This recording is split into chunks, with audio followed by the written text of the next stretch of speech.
மருத்துவர் ராமதாஸ் முதல்வர் ரொம்ப உரிமையில பேசியிருக்காரு. தரக்குறைவான பேச்சுக்கள் இணையதளங்களில் வைரல் ஆயிட்டு இருக்கு. இதை எப்படி பாக்குறீங்க? 10.5 ரிசர்வேஷன் நாட்டினுடைய முதலமைச்சர் என்ற வகையில் அதற்குண்டான மரியாதையை அவர் வயதிலே மூத்தவராக இருந்தாலும் தர வேண்டும்.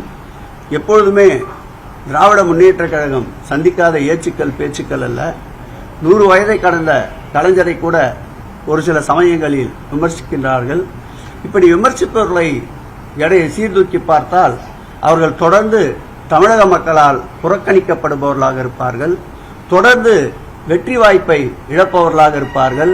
அந்த விரக்தியில் மாண்புமிகு தமிழக முதல்வர் அவர்கள் நெஞ்சுரம் கொண்ட நேர்மையுடன் இந்த ஆட்சியை செலுத்தி மக்களின் மனதில் நீக்கமர நிறைந்திருப்பதால் வஞ்சக எண்ணத்தோடு இப்படிப்பட்ட ஏச்சுக்களையும் பேச்சுக்களையும் பற்றி கவலைப்படாத முதல்வர் மக்களுடைய நலத்தையே குறிக்கோள் கொண்டு அவருடைய பயணத்தை மேற்கொள்வார்.